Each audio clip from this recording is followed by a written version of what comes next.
السلام علیکم درود دوستان، خدای دې روغ جوړ است.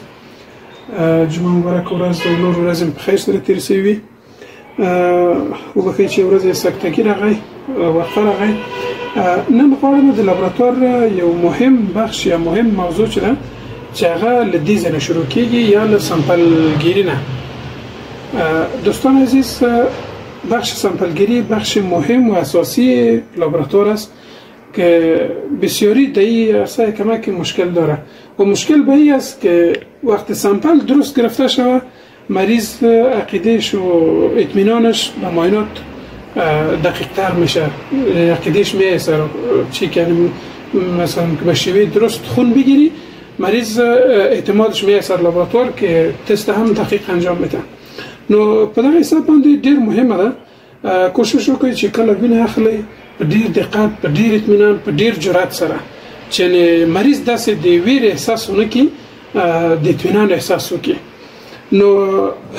په دغه طریقه باندې چې کله تاسو اطمینان حاصل کړئ تاسو اوس بخي غاسانه طریقې تاسو ته درښیم.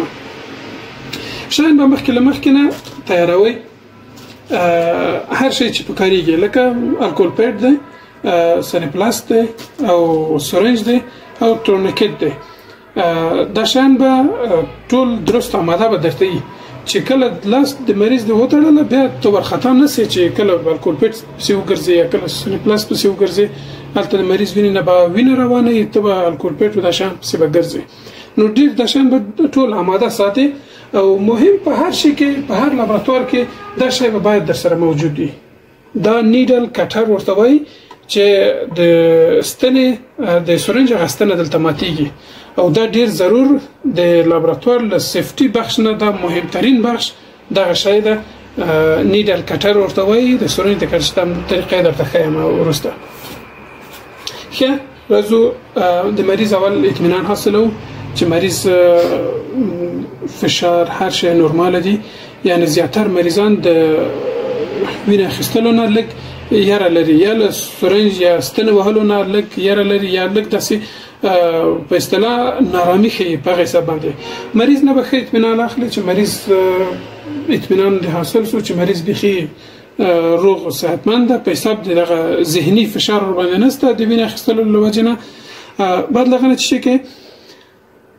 هر هغه ساحه به درته تعینوي چې کومې ساحې نه ته وینه اخلي، کوم ساحې نه ته سرنج وهي، کوم ساحه کې د هغه نه 3 ګوتې پاس. ګوره زه مثلا دغه ځای نه وینه اخلم، دې ځای کې زه سرنج وهم، ستن وهم، د دغه ځای نه زه به 3 ګوتې پاس چې کومه تورنیکټ تړم، 3 ګوتې پاس. دا تاسو د هر مریض اندازه به نه اخلئ چې ګوتې به ورته ږدئ او اندازه به یې اخلئ، نه، تاسو چې سترګې اول ځل ووینئ سترګې باید نور اندازه شي. یو مریض هم اندازه که بس سترګې هم اندازه شي، د مریض څه کوئ لاس به تړئ. ګوره د تړلو طریقه هر تورنیکټ جلا جلا فرق کوي، خو کوشش وکړئ وریدونه معمولا په پاس ساحه کې. نو تاسو به چی کوئ چې د تورنیکټ دا کوم رابر چې دا یا کوم کشک چې دا کوم تار چې دا هر شي چې دا دغه په دې ساحه کې راسي خو په ورسېدي. زیاتره دوستان زموږ داسې کوي، زموږ همکاران دغه خپل کټر دې ساحه ته راولي. دا غلطه ده، ولی د دې منځ کې لږ فضا پاتې کیږي. که تاسو لیزنه لږ دقیق وګورئ د دې لاندې نه لږ فضا پاتې کیږي. امکان لري دغه ورید په دې قسمت کې وي، دلته هیڅ عاجز کیږي نه، خپل ورید نه عاجز کیږي. د هغه مریضان لپاره چې دغه ورید پیدا کول لږ مشکل دی، دا کار لږ غلطه ده. او یا هم په دې قسمت کې تری د اسانه د خلاصول لپاره وای ډیر اسانه دی، دا کار غلطه ده. کوشش وکړئ چې دغه خپل ربړ یا کشک دا دغه ورید په سر باندې راسي، په دې قسمت باندې ساید باندې راسي، یو طرف ته باندې راسي، یا دغه یا دغه خو دې قسمت باندې کراسي. هر ورید چې په دې ساحه کې ټول درته وګوره واضح برجسته کیږي، ټول یو طرفه. چې کله وینه اخلي، سامپل اخلي، زیاتره دوستان ګوري همکاران می ګوري غټ ورید پیدا کیږي، هغه نه وینه اخلي. د غټ ورید لږ مشکلات په دې ده چې پلیټلیټ ډیر په اسانه سره نه جمع کیږي، د وینې درېدل ډیر په سختۍ باندې درېږي. که تاسو امکانات وي کوشش وکړئ یو نری ورید پیدا کړئ. لکه دې وینه اخیستل کېږي، لکه څومره نری چې وي ورید بیا هم وینه ورنه اخیستل کېږي، خو تاسو کوشش وکړئ له هغه ورید نه چې نسبتا له غټ ورید نه لږ کوچنی وي. لکه ګور دا ورید ډیر غټ ورید ده، دا به تاسو دینه وینه ماخلي. کوشش وکړئ اخستلای سي، دا څنګه وایم چې نه سي اخستلای سي، خو د مریض لپاره لږ مشکله ده. امکان لري البته ورم پیدا سي، داغ پیدا سي، یا کوم بل مشکل پیدا سي. کوشش وکړئ لغه نری ورید نه. دلته بیا پلیټلیټ ډیر په اسانه سره جمع کیږي، یا د خونریزی یا بلیډینگ چې ډیر په اسانه سره درېږي. شما کوشش کنید دوستو از ورید کلانتر هیچ وقت خون نگیرید. میتونین خون گرفته ولی کوشش کنین خوب طریقش است که از ورید چی خون بگیرین؟ از ورید کوچک، چون خونریزی بسیار با آسانی توقف میشه. خب الکل اول خب ورید اجست کردین، ورید پیدا کردین. حالا ما به خاطر شما که واضح بفهمین از ورید کلان خون میگیرم، به خاطر ویدیوز، به خاطر شما که شما یاد بگیرین یا طریقش بفهمین. الکل پد پاره کردین، کوشش کنین طریقه الکل پد گرفتن ساحه که تثبیت کردین یک بار کش میکنین. بس بار دوم کش کردن یا پس دوباره بردن این غلط است. چرا؟ کدام میکروبایی که روی الکل پد که شما میبینین یک کمک سیاهی پیدا شده یا گرمی است، یک کمک عرق پیدا میکنه. ایمی چرک یا ایمی یا میکروب هر چیزی که باشه وقتی دوباره کش کردین پس دم ساحه تثبیت شده پس دوباره سرایت میکنه. وقتی که گرفتین ماندین الکل پد دیگه کار نمیگیرین سرش، اما یه بار اول کش میکنین خلاص. سرنج طرف کاغذش باز میکنین، نیدل خوب تایت میکنین. نیدل که تایت کردین اولین کارتون در سرنج چی باشه؟ سرنج کش میکنین، باز دوباره فشار میدین. زیادتر نیدلا که هست زیادتر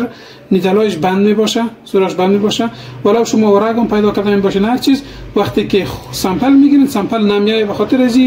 زیادتر سرنجا خوب استاندارد نیست که کی تست شده روان شده باشه و ما زیادتر بند میباشه، سوراخش بند میباشه. این حتما شما چک میکنین، هوایش حتما چک میکنین. وقتی کی صحیح بود کوشش میکنین. سرنج دو قسمت داره، یک قسمت بریدگی منحنی داره، اما بریدگی که یا منحنیش طرف بالایی میارین. این قسمت بریدگی که طرف بالا میارین. اگه این طرف پایین باشه پاره شدگی دورید بسیار کلان به وجود میاد، خونریزی پیدا میکنه و مریض بسیار اذیت میشه. اگه شما میخواین که تاسو غواړئ چې مریض سپون شي تاسو پر وینه خستلو باندې کوشش وکړئ دغه ستنه د ستنې دغه سورای دغه پاس خواته دا پریسوي سورای دغه پاس خواته چې دا سورای چې کله ونیو د مریض لاس په تاسو نیسي په دې قسمت باندې زیاتره وریدونه خوري حرکت لري چې کله تاسو تن وهي هغه یو خو بل خو لغزش لري خوري دغه تثبیت لپاره تاسو به یو لاس داسې دا پوست دا جلد داسې کشکاوي چې کله کشم که سورین به تاسو په دې قسمت باندې آماده کوئ په 15 درجه باندې ستن به 15 درجه په دې قسمت باندې سي ډیر به 0 درجه کې نه نسی او ډیر په 95 درجه کې به هم نه نسی ولې چې د واردونه زیاتره دومره ډیر پراخه نه یا په اصطلاح پلان نه په دغه حساب باندې لاندې خو د وارد سره کېږي چې کله 15 درجه کې ستنونه اول قسمت چې کله وارد سورای سو تاسو خپل دلته حس کوي نرم ساعت جلد کلکی ورید کلکی دلته یو رقم تور د وینې اندازه معلومیږي چې کله وینه معلوم سو بس ځای پرې دی خپل غټه ګوته به د نیډل په سر دی اوس به وینه کشکاږي وینه چې کشکاږي سره رقم ډیر په شدت باندې باندې کشکاږي ولی چې دا سورنج نیډل خو ډیر نری دی البته ار بي سي ان لایس کیږي خصوصا د هیماتولوژي ټسټو لپاره ار بي سي کې ډیر تغیرات راځي یعنی الترلایز وجود لري هر شی مشکل منځته راځي په دغه حساب باندې به ډیر په آرامۍ سره به وینه کشکاږي تاسو وینئ ډیر په آرامۍ سره کوشش وکړئ چې هلته ډیر په قرار باندې وینه راسي چشته سورنج ته چې کله دا کار موکه خم وینه واخستله بعد لغنه تورنیکټ به خلاصوي تورنیکټ د وینې اخستلو نه وروسته به خلاصوي یعنی دا څنګه چې کله تاسو د وینې اخستلو په جریان کې وي دا خلاصوي هلته فشار د وینې کمیږي وینه په درست طریقه نه اخلي الکولپیټ چې کله د چې وینه رانسي دوه قسمت لري هغه یو قسمت چې تاسو کشکړه په اول ځل هغه قسمت بیرته په دې سر باندې باندې دی دا دوه لایا ده کنه وینه تاسو دوه لایا لري دا خو باندې کشکړه ده پکړه ده ساه د ساحې تعقیم لپاره دغه بل خوای دغه خو به سرچپه بیرته په مغز زخم باندې ګری په کوم زینم چې تاسو وینئ خستله په ډیر اثر ډیر فشار نه ورکول چې مریض هلته ستنه ده په ورید کې ډیر درد احساس کوي دا به تاسو کې د سپ سر باندې د نزال سر باندې ډیر فشار به نه ورکوي موز به نشي چې د الکول پیډونه خوري ستن به کارا کشکاږي ډیر په آرامۍ سره لاس بر باندې ګدي مهم کار چې دا سورنج خله به حتما بندوي چې دا ډیر مشکل لري تاسو به شي کوي دته سن پلاست یا رن پلاستر به اخلي هغه کوم صاحب باندې چې وینه مخسره به ته باندې کوي نو په دغه طریقه باندې هر شی وینه خسل کیږي په دلته موږ مختلف ټیوبونه لرو چې تاسو ته درخوایم لکه دا ټیوبونه دي د فاکتورونو ټیسټ لپاره د ټیوب نه کار اخلي پی ټي آی ان ار پی ټي ټي فاکتور اتم فاکتور یو لسم فاکتور لسم فاکتور دغه ټول نه به د ټیوب نه کار اخلي دا چې ده سودیم ستریت ټیوب ده د هر انزایم ټیسټو هورمون ټیسټو لپاره به د ټیوب نه کار اخلي جیل ټیوب چې ورته وایي او د آل هیماتولوژي ټیسټ لپاره به د ټیوب نه کار اخلي زیاتره دوستان موږ څه کوي دغه کوم وینه چې اخلي د سرپوخ باسي بیا وینه پکې اچي بیرته دا باندې دا غلط کار ده ولی دا خپل تعقیم سوی هوا په خپل منځ سره لري هر ټیوب تعقیم سوی هوا تعقیم سوی هوا زه درته اوس ښیم چې کله کوم وینه واخیستله لکه دا هیماتولوژي ټیسټ لرم زه دا به سورنج دا خپل سرپوخ کې به ننباسي ګوره دا خپل وینه کشکاږي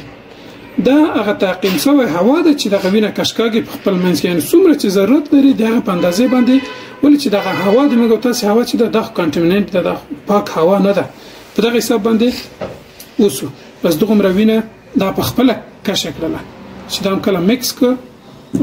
خارام میکس ک هر ټیوب د ځان ته سیستم لري دا تعقیم سوی هوا ځان کې لري چې کله وینه واخیستله خپل کشکاږي یعنی هلته هوا څومره چې د ضرورت لري همغومره کشکاږي که چیرې دا ټیوب سر تاسو خلاص کړي هغه هوا لمنځه ځي دا بل د منګو تاسو د خارجي هوا چې دا طبيعي هوا چې ورته وي دغه چې کله د نن سي بیا طبعا په تست یو څه فرق راځي ډیر نه وم ډیر فرق راځي خو لږ فرق هم پکې راځي بس خو دې چې پوسوي یاستئ ان شاء الله چې ډیر اسانه طریقه ده د راتلونکي ویډیوګانې او خواني ویډیوګانې د مونږه وګورئ ښه د کټر موضوع باندې چې کله وینه واخیستله وینه اثبات نشو ټیوبو کنټرول وینه واخیستله دا به چې کوي دلته دوه سوریان لري تاسو دلته ګورئ یو د غټ ستن لپاره ده یو د کوچني ستن لپاره ده هر ستنه چې و په مخبل اندازه باندې ستنه بینه نباسي دا باندې سي